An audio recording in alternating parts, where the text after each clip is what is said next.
Eu quero me concentrar nessa mensagem em como Jó reagiu às adversidades. Porque fé é uma certeza espiritual que nos anima a andar em meio às adversidades. Como é que Jó reagiu em meio às adversidades? E essas lições servem para nós hoje, e especialmente servirão nos últimos dias. Ellen White, no livro Vida e Ensinos, ela comenta quando ela foi para uma viagem missionária e volta para Battle Creek.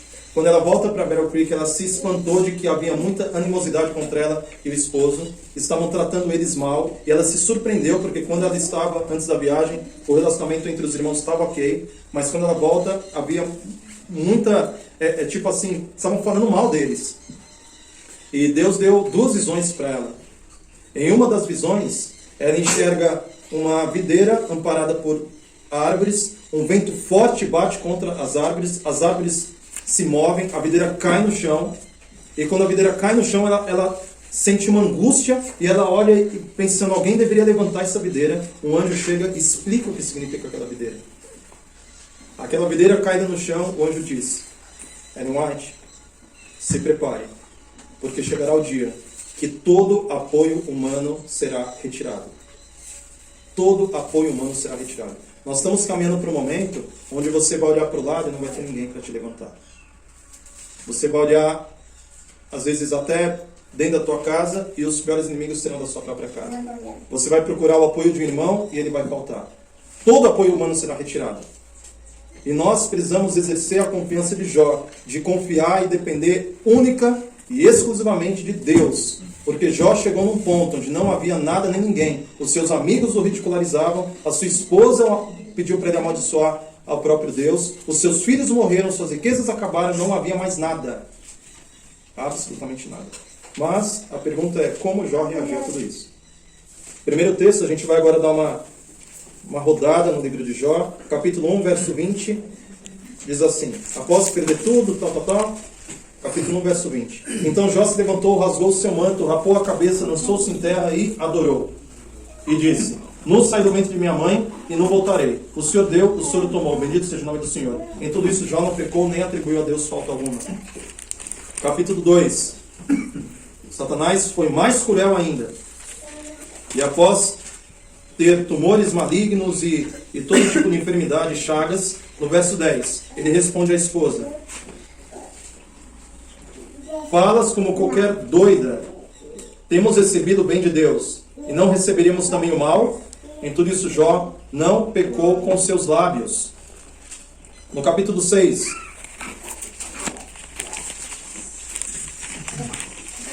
verso 4. Porque as flechas do Todo-Poderoso estão em mim cravadas, e o meu espírito sobe o veneno delas. Os terrores de Deus se arregimentam contra mim. Verso 8. Quem dera que se cumprisse o meu pedido, e que Deus me concedesse os que anelo. Que fosse do agrado de Deus esmagar-me, que soltasse a sua mão e acabasse comigo. Veja, comece a observar que em todo o tempo, Jó acreditava que Deus é que estava atacando ele. Jó nem sabia da existência do diabo. O Velho Testamento é muito econômico no que diz respeito à figura do diabo. O diabo aparece no livro de Jó, embora Jó não o conhecesse. O diabo aparece se opondo ao sumo sacerdote Josué. E o Satanás aparece também em Gênesis, mas Eva e Adão não entenderam o que estava acontecendo. Só depois, né, Eva foi enganada, etc. E também o diabo aparece quando ele incita Davi a fazer o censo. Pouquíssimas aparições. É o Novo Testamento, depois de Cristo, que Satanás é desmascarado. E aí no Novo Testamento, sim, os planos do diabo são escancarados e todos podem olhar, ver e decidir se querem servir a Deus ou se querem servir ao demônio. Mas Jó viveu e morreu sem saber da existência do diabo. E tudo que aconteceu na vida de Jó, ele achava que era Deus que estava fazendo. E mesmo assim, ele foi fiel. Veja, na fé evangélica atual, fura o pneu, a pessoa fala, está repreendido. Não é assim? Tudo que acontece, as pessoas falam, o diabo está repreendido. Ou seja, no imaginário coletivo da fé evangélica, tudo que acontece de mal, a pessoa atribui ao diabo. E mesmo assim a igreja está morta. Já na fé de Jó, Tudo que acontecia, seja o bem ou seja o mal, vinha de Deus. E mesmo assim, ele foi fiel. Isso é uma lição poderosa. Capítulo 7, verso 20. 19 e 20. Olha a pergunta de Jó. Capítulo 7, 19 e 20. Até quando? Ele está falando para Deus. Até quando não apartarás de mim a tua vista? Até quando não me darás tempo de engolir a minha saliva? Se pequei, que mal te fiz a ti, ó espreitador dos homens? Por que fizeste de mim um alvo para ti? Para que a mim mesmo me seja pesado? Olha as perguntas de Jó. Ele falou, o Senhor não deixa nem engolir minha saliva. Me ataca, me ataca, me ataca o tempo todo. Jó achava que era o Senhor que estava fazendo aquilo com ele. Essa para mim é uma fé que me constrange. Ainda no capítulo 9, verso 17. Por que me esmaga com uma tempestade e multiplica as minhas chagas sem causa?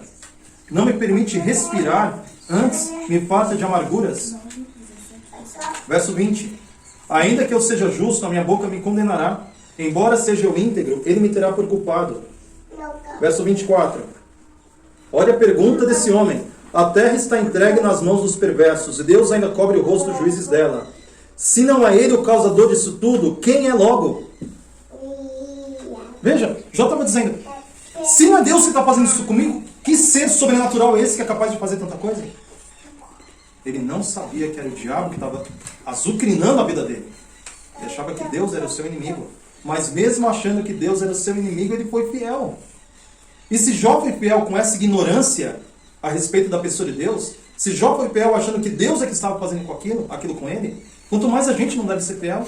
Nós temos uma visão ampla do grande conflito. A gente sabe que o diabo é o diabo, a gente sabe que Deus é Deus, sabe que Deus é amor e sabe que o diabo é ódio. E se nós sabemos de tudo isso, por que é que ainda estamos patinando na vida espiritual e não avançamos em nome do Senhor Jesus? Mesmo capítulo 9, verso 29. Serei condenado, porque pois trabalho eu em vão? Ainda que eu me lave com água de neve, purifique as mãos com cáustico, mesmo assim me submergirás no lodo, as minhas próprias vestes me abominarão. Porque ele não é homem como eu, a quem eu responda, vindo juntamente a juízo. Não há entre nós árbitro que ponha a mão sobre nós ambos.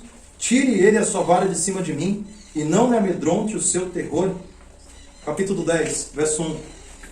A minha alma tem tédio à minha vida. Darei livre curso à minha queixa. Falarei com amargura da minha alma. Direi a Deus, não me condenes. Faze-me saber por que contendes comigo. Verso 7. Bem sabes tu que eu não sou culpado. Todavia ninguém há que me livre da tua mão. As tuas mãos me plasmaram. Isso é incrível. No capítulo 13. Você vê que ele faz tudo isso, mas com respeito, né? Ele dialoga com Deus com respeito, respeitando Deus. Sim. Ele quer entender por que ele está apanhando. Sabe, tinha algumas educações antigas que era assim, o pai chegava em casa e batia no... Por que eu estou apanhando? Não sei, tu sabe. Sabe assim? Ele queria saber por que eu estou apanhando, por que eu estou sofrendo tanto? Que mal que eu fiz? Só que, gente, eu não me canso de pensar isso. Ele entendia que era Deus fazendo tudo isso. Ele pensava que era Deus. Capítulo 13, verso 15. Olha a palavra dele. Eis que Deus me matará.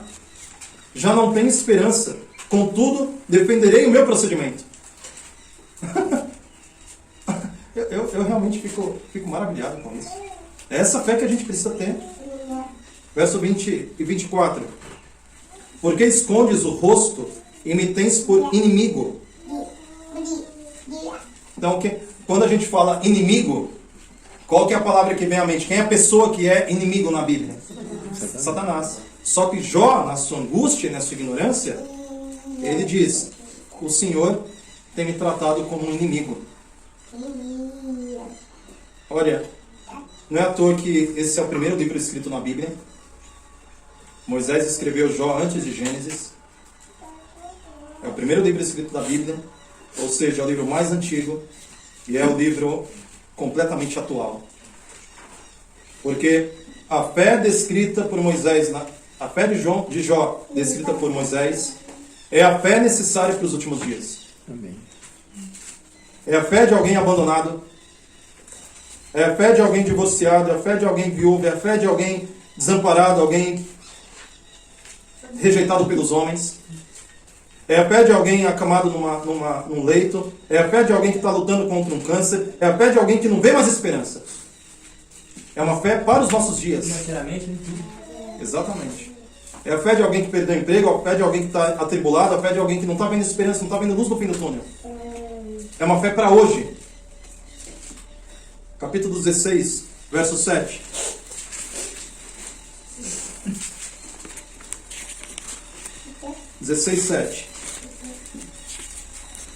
Na verdade, as minhas forças estão exaustas.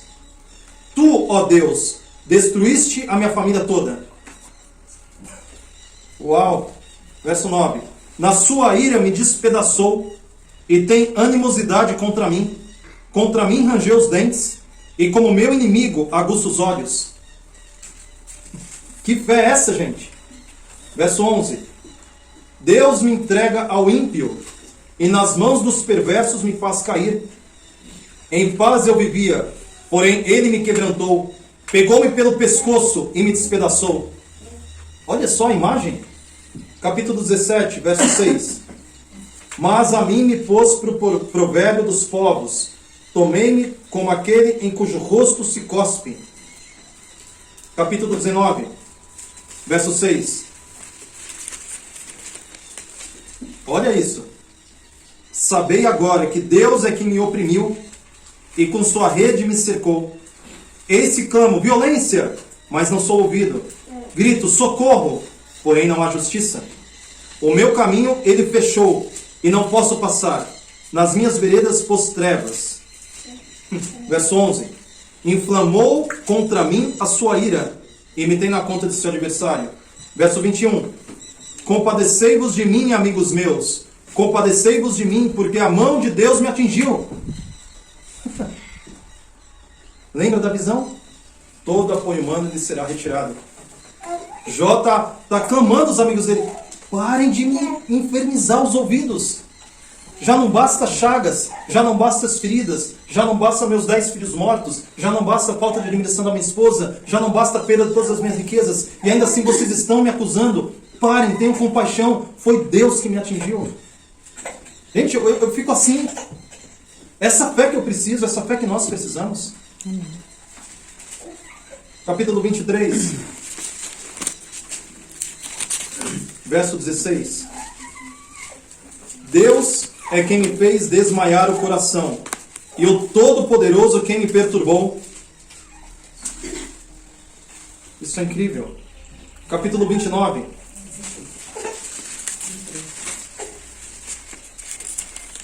Verso 1. Prosseguiu Jó no seu discurso e disse, verso 2. Ah, quem me dera ser como fui nos meses passados, como nos dias em que Deus me guardava. Ele reconhecia que Deus o guardava.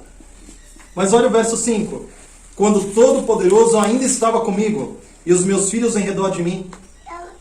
Tenta se compadecer da angústia de um homem completamente abandonado. Agora ele está com saudade dos meses anteriores. E olha, são meses. Ou seja, não foram dias de angústia. Imagina meses com essa ferida. Meses com amigos tentando te ganhar na filosofia. Tentando dizer... Os amigos, se você ler depois os argumentos dos amigos, eles começam a dizer, confessa, Jó, que tu é um adúltero, confessa, Jó, que tu é um ladrão, confessa que você se enriqueceu de modo ilícito, confessa o teu pecado, Jó, confessa e morre. A esposa falava, Jó, amaldiçoa Deus e morre. Os amigos diziam, Jó, confessa o teu pecado e morre. E o diabo infernizando ele. E ele dizendo, olha, eu tenho saudade de quando Deus andava comigo. Eu tinha saudade quando meus filhos estavam ao meu redor. Mas ainda assim ele não blasfemou contra Deus. Quais mesmo são os nossos problemas? Qual mesmo que é o meu problema? O que eu estou passando mesmo? Capítulo 30, verso 11. Porque Deus afrouxou a corda do meu arco e me oprimiu, pelo que sacudiram de si o freio perante o meu rosto. Verso 19. Deus, tu me lançaste na lama e me tornei semelhante ao pó e à cinza. Verso 20. Clamo a ti e não me respondes. Estou em pé, mas apenas olhas para mim. Tu foste cruel comigo. Olha que palavra. Tu foste cruel comigo. Com a força da tua mão, tu me combates. Mas eu quero agora avançar para o capítulo 40, quando Deus começa a responder.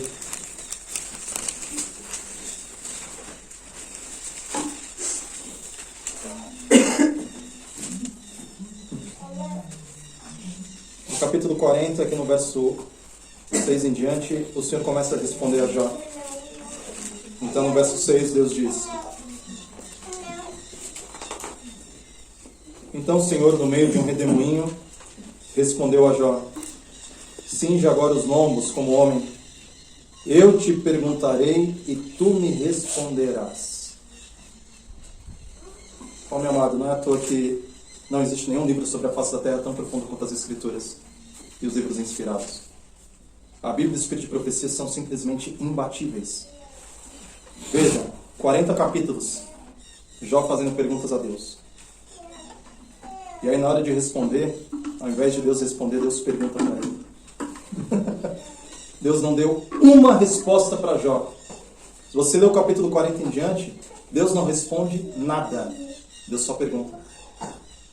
Em resumo, Deus pergunta para Jó: Jó, quem é você? Aonde você estava quando eu criava o mundo? Quem é você para entender os meus caminhos, Jó? Quem é você para discernir o que eu faço na tua vida? Isso é tremendo demais. Deus só faz perguntas para Jó. Deus não respondeu nada. E como Jó termina, no capítulo 42, Jó termina completamente quebrantado. E ele diz aqui no capítulo 42, 1 em diante: Então respondeu Jó ao Senhor: Bem sei que tudo podes, nenhum dos teus planos pode ser frustrado. E Jó se quebranta diante de Deus. Então, amado, meu irmão, minha irmã, igreja do Senhor, nós precisamos desse tipo de fé. Uma fé que não negocia, uma fé que não guarda mágoa de Deus, uma fé que não faz exigências, uma fé que não espera retribuição nessa vida, uma fé acima de qualquer suspeito. Eu quero essa fé para mim, porque essa é a fé de Jesus. Amém. E que Deus tenha misericórdia de mim e de ti.